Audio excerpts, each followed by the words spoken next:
তো হ্যালো বন্ধুরা, সবাই কেমন আছো? এর আগে একটা বালাদিয়ার উপরে একটা ফুল টিউটোরিয়াল আমি আপলোড দিয়েছিলাম। তো অনেকেই কমেন্ট করেছো, অনেকের কমেন্ট এসেছে, তার জন্য আজকের ভিডিওটা আমি আবারও বানাবো। তো অনেকেই কমেন্ট করেছো, ভাই আমার কিছু দিনের মতো আর একামা আছে, তো আমি কিভাবে অ্যাডমিশন নেব? ঠিক আছে, আমি তোমাকে বলে দেবো কিভাবে অ্যাডমিশন নেবে। এবং অনেকেই কমেন্ট করেছো যে ভাই আমি একদমই পড়তে পারি না, তো আমি কিভাবে সেখান থেকে পাস আউট করব। এর আগের ভিডিওতে অনেকে কমেন্ট করেছিলে, তো তার আনসার আমি দিয়েছি। আবার অনেকেই কমেন্ট করেছো যে ভাই কি ধরনের কোশ্চেনগুলো আসে। তো তোমরা অলরেডি ইউটিউবে অনেক দেখেছো যে কোশ্চেন অ্যান্সার সব বলে দেয়, ঠিক আছে। এবার তোমাদেরকে আমি কিছু জিনিস ভালো করে বোঝাই। ফর এক্সাম্পল, আমি যদি এখন তোমাদেরকে কোশ্চেন এবং অ্যান্সার সব ভিডিওর মাধ্যমেই বলে দিই, কিন্তু তোমরা গিয়ে কম্পিউটার রুমে ঠিকভাবে অ্যান্সার করতে পারবে না। তার কারণ তোমাদেরকে বলে দিই, সেখানেও কিছু ইস্যুস আছে, তো সবগুলো তোমাদেরকে জানতে হবে। তো আজকে চলো আমি প্রথম থেকে সব কিছু আলোচনা করব, এবং ভিডিওটা লম্বা হতে পারে, তো শেষ পর্যন্ত দেখলে তোমরা আশা করছি সেখান থেকে পাস আউট ইজিলি হতে পারবে। আমি তোমাদেরকে আজকে 90% গাইড করে দেবো ভিডিওর মাধ্যমে, বাকি 10% তোমাদেরকে স্কুলে করতে হবে। তো চলো ভিডিও শুরু করি, কিন্তু ভিডিও শুরু করার আগে তোমাদের কাছে একটা ছোট্ট রিকোয়েস্ট, যারা প্রথম আমার চ্যানেলটাকে দেখছো চ্যানেলটাকে সাবস্ক্রাইব করে নিও। তো চলো আমি ভিডিওটা শুরু করি। তো সব প্রথমেই তোমাদেরকে বলি যে একজন বলেছিল আমাকে যে ভাই আমার কিছুদিনের একামা আছে, তো আমি কিভাবে অ্যাডমিশন নেবো। তো দেখো, একামা যদি একদম এক্সপায়ার হয়ে যায় তাহলে কিন্তু তুমি ওখানে অ্যাডমিশন নিতে পারবে না, এবং তুমি অ্যাপয়েন্টমেন্ট সেখান থেকে পাবে না, ঠিক আছে। তো তার জন্য তোমার একটা কি উপায় আছে। তো যাদের একামা শেষ হয়ে গেছে, যাদের একামার একদম ভ্যালিড নেই, তো তারা একটা কাজ করতে পারো, স্কুলে গিয়ে রিসেপশনে যে রিসেপশন ম্যানেজার থাকে তার সঙ্গে তোমরা তোমার কাফিলের কথা বলাতে পারো। ফোন লাগিয়ে তার সঙ্গে কথা বলাবে। যেমন আমি যেদিন অ্যাডমিশন নিতে গিয়েছিলাম, এইরকম কেস আমি 2-3টে দেখেছি। যিনার কফিল আছে, সে কফিলকে ফোন লাগিয়ে কফিলের সঙ্গে কথা বলে তারপরে সে অ্যাডমিশন নিয়েছে। সো তোমাদের শেষ হয়ে গেলেও কাফিল থাকলে তোমাদের কাছে এই একটা উপায় আছে, তোমরা কাফিলের সঙ্গে কথা বলে ওখানে অ্যাডমিশন ওরা ইজিলি করে দেবে। দ্বিতীয় নম্বর হচ্ছে তোমাদেরকে চলে যেতে হবে মেডিকেলে। মেডিকেল হবে তোমাদের রক্ত, ব্লাড যেটাকে বলি, ব্লাডের একটা করবে, ওরা টেস্ট করবে, ব্লাড টেস্ট করে, জাস্ট এর বেশি আর কিছুই করে না। তারপরে সেখান থেকে তোমাকে নেগেটিভ পজিটিভ একটা রেজাল্ট তোমার মোবাইলে SMS করে দিয়ে দেওয়া হয়। তারপরে তুমি স্কুলে চলে যাও, স্কুলে গিয়ে তোমার সেখানে তোমার অ্যাপয়েন্টমেন্ট লেটার দেওয়া হয়, এবং তোমাকে অ্যাডমিশন ফিজের একটা পেপার দেওয়া হয়, সেখানে তোমার 1032 টাকা ওরা নেয়। দ্বিতীয় স্টেপ, তুমি চলে যাও আর একটা রিসেপশনে, যেখানে তোমার কোন কোন দিন তুমি ক্লাস করবে, ঠিক আছে, সেইগুলো তোমাকে বলে দেয়। তো তোমাদেরকে আরো কিছু গুরুত্বপূর্ণ জিনিস যেগুলো বলে দিই, তোমার ক্লাস যেদিন থেকে স্টার্ট হবে, বি কেয়ারফুলি, তোমরা চেষ্টা করবে যে সময়ের মধ্যে স্কুলে পৌঁছানোর। কেন তোমাদেরকে বলে দিই, আমি যখন স্কুল করেছি আমার নিজের এক্সপিরিয়েন্স আছে যে অনেকেই যখন লেট হয়ে যাচ্ছে, ঠিক আছে, তার জন্য কিন্তু অ্যাটেন্ডেন্স হচ্ছে না, ঠিক আছে, এবং সেটা তোমাদের পরীক্ষার উপরে প্রভাব পড়তে পারে। সো তোমরা বি কেয়ারফুলি যখন স্কুল করবে, স্কুলের টাইম বলে দিই।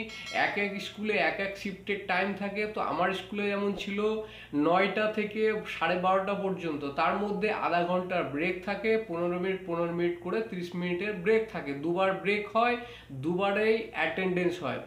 মিনস তুমি যখন যাবে, তোমার প্রথমবার যখন ক্লাসে এন্টার করবে একবার অ্যাটেন্ডেন্স হয়, আবার তোমার যখন ব্রেকে যাবে, ব্রেক থেকে আবার ঘুরে আসবে, তখন তোমার আবার অ্যাটেন্ডেন্স হয়।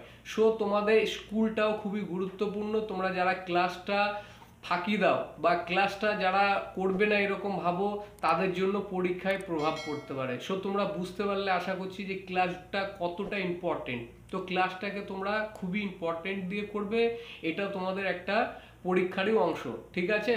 আর তোমরা যদি এইরকম পর পর 2 দিন লেট করো, তাহলে তোমাদেরকে সেই রিসেপশন থেকে একটা লিখিত নিয়ে আসতে হবে, তার আগে পর্যন্ত তোমাকে ক্লাসে কিন্তু এন্টার করতে দিবে না স্যারে, ঠিক আছে। সো তোমরা বি কেয়ারফুলি চেষ্টা করবে যখন থেকে তোমার ক্লাস স্টার্ট তার একটু আগেই স্কুলে যাওয়ার।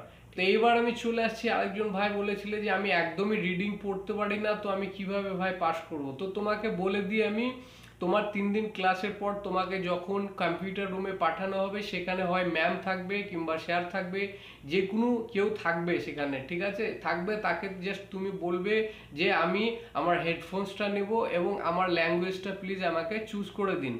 এবং তোমার ল্যাঙ্গুয়েজটা যখন চুজ করে দেবে উনি সব ঠিকঠাক করে দেবে, তুমি কোন ল্যাঙ্গুয়েজে কমফোর্টেবল আছো, কোন ল্যাঙ্গুয়েজে তুমি পরীক্ষা দিলে পারবে সেইটা তুমি চুজ করে নেবে। তোমাকে হেডফোনসটাও ওরা দেখিয়ে দিবে এবং তোমাকে দেখিয়ে দিবে যে কোথা থেকে তুমি কোথায় কোথায় ক্লিক করলে এই ওরা অ্যান্সারটা তোমাকে পড়ে শোনাবে, ঠিক আছে। তো কোশ্চেন অ্যান্সার ওরা একবার না দুবার না তিনবার রিপিট করবে। তো রিপিট করার পর তুমি সেটাকে সুন্দরভাবে শুনবে, ফোকাস দিয়ে শুনবে, শুনে কোনটা হবে না হবে তোমার টাইম নিয়ে তুমি ওটার অ্যান্সার চুজ করবে। সো এইভাবেই দেয় সবাই। তো আশা করছি তুমি এটা বুঝতে পেরেছো। তুমি যদি পড়ালেখা একদমই না জানো তো তোমার পড়ালেখার কোনো দরকার নেই, তাও ইজিলি পাস করে যাচ্ছে অনেকেই। যেদিন আমি পরীক্ষা দিলাম আমার হল থেকে অনেকেই ফেল করে বার হলো, আবার অনেকেই পাস করে বার হলো। তো তোমাদেরকে একটা জিনিসই আগের ভিডিওতে আমি বলেছি যে ক্লাসটা তোমরা যারা খুবই গুরুত্ব দিয়ে করবে তাদেরকে কেউ ফেল করাতে পারবে না। আমি 100% তোমাদেরকে বলছি কেউ ফেল করাতে পারবে না, ঠিক আছে। তো এইবার চলে আসি তৃতীয় স্টেপে। একজন বলেছো কোশ্চেনগুলো কি টাইপের হয়, তো আমি তোমাকে কোশ্চেনগুলো জাস্ট বলে দিচ্ছি। এখানে যদি কোশ্চেন অ্যান্সার সব তোমাকে বলে দিই তুমি কিন্তু কম্পিউটার রুমে গিয়ে পরীক্ষা দিতে পারবে না। কেন আমি বলে দিই যে কেন পারবে না, এখানে কারণ আছে। তোমার কোশ্চেনগুলো আমি যেভাবে বলবো সেইভাবেই যে তুমি ওখানে কম্পিউটারে পাবে এটা কিন্তু পাবে না। এটা একদমই স্কুলের মতো না যে সেম কোশ্চেন সেম অ্যান্সার সবাই করছে তুমি পাশে দেখে পরীক্ষা দিয়ে নিলেন। নো ওয়ে, এখানে কোনো এই ধরনের কোনো ইয়ে নেই। প্রত্যেকটা কম্পিউটারে আলাদা আলাদা কোশ্চেন আসবে, সো আলাদা আলাদা অ্যান্সার করতে হবে। তোমরা বুঝতে পেরেছো যে এখানে চিট করার কোনো রাস্তাই নেই। সো নিজেকেই তোমাদেরকে প্রিপারেশন নিতে হবে। তো চলো এবার আমি কোশ্চেনগুলো একটু তোমাদেরকে ধাঁচ দিয়ে দিই, ঠিক আছে। তো প্রথম নম্বর তোমাদেরকে বলি সেখানে কোশ্চেন কখানা আসে। কোশ্চেন আসে দেখো 50খানা কোশ্চেন আসে, ঠিক আছে।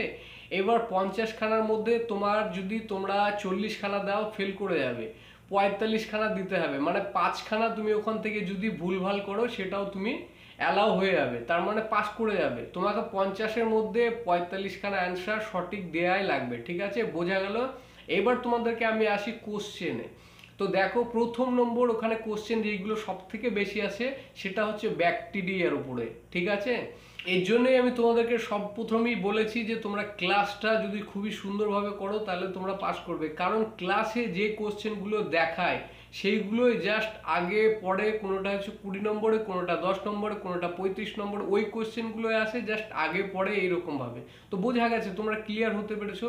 সো তোমরা স্যারের সঙ্গে যদি ভালোভাবে ওই ক্লাসটাকে করে নাও তো তোমরা কেউ আশা করি ফেল করবে না। তো ক্লাসটাই হচ্ছে মেন।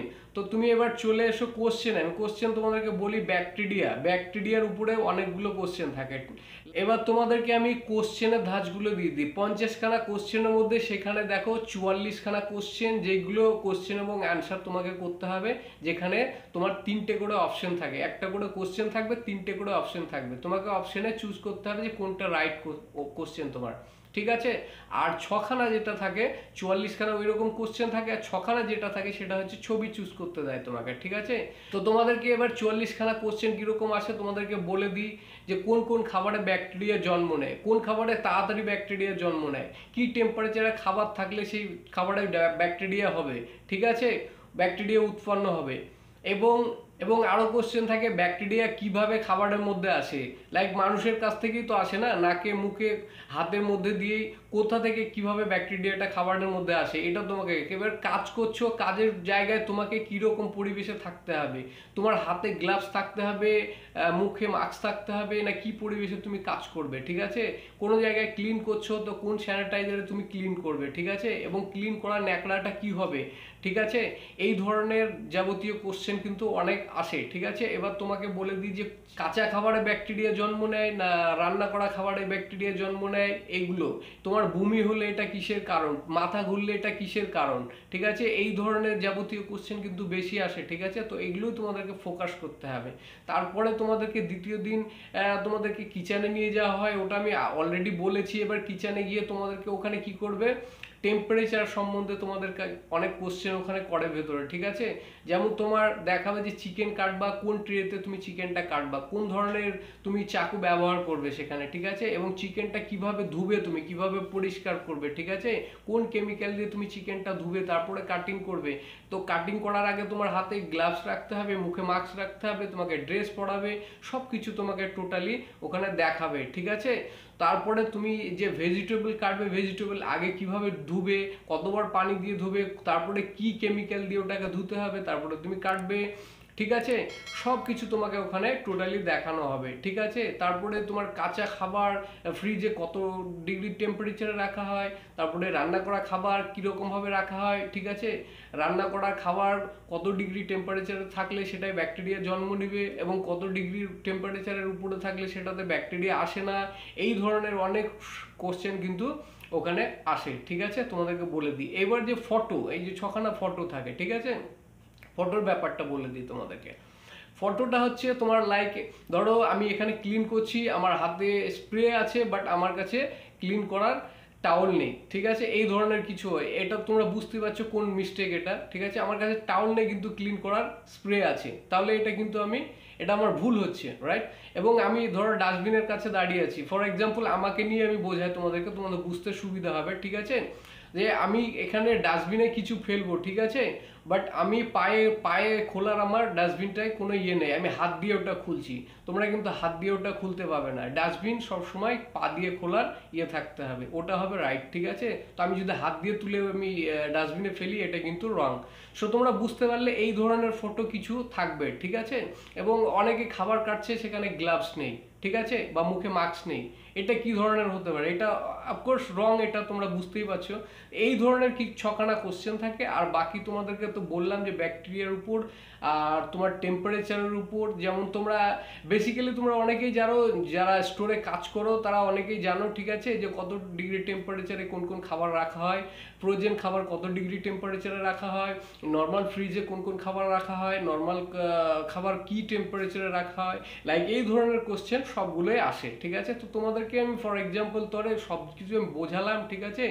তো এরপরেও যদি তোমাদের কোনো কনফিউশন থেকে থাকে বা তোমাদের কোনো কোশ্চেন থেকে থাকে, তো আমাকে অফকোর্স তোমরা কমেন্ট করতে পারো এবং আমি সেটার অ্যান্সার দেব। এবং তার উপরে আমি আবারও একটা ফুল টিউটোরিয়াল ভিডিও বানাবো তোমাদের জন্য।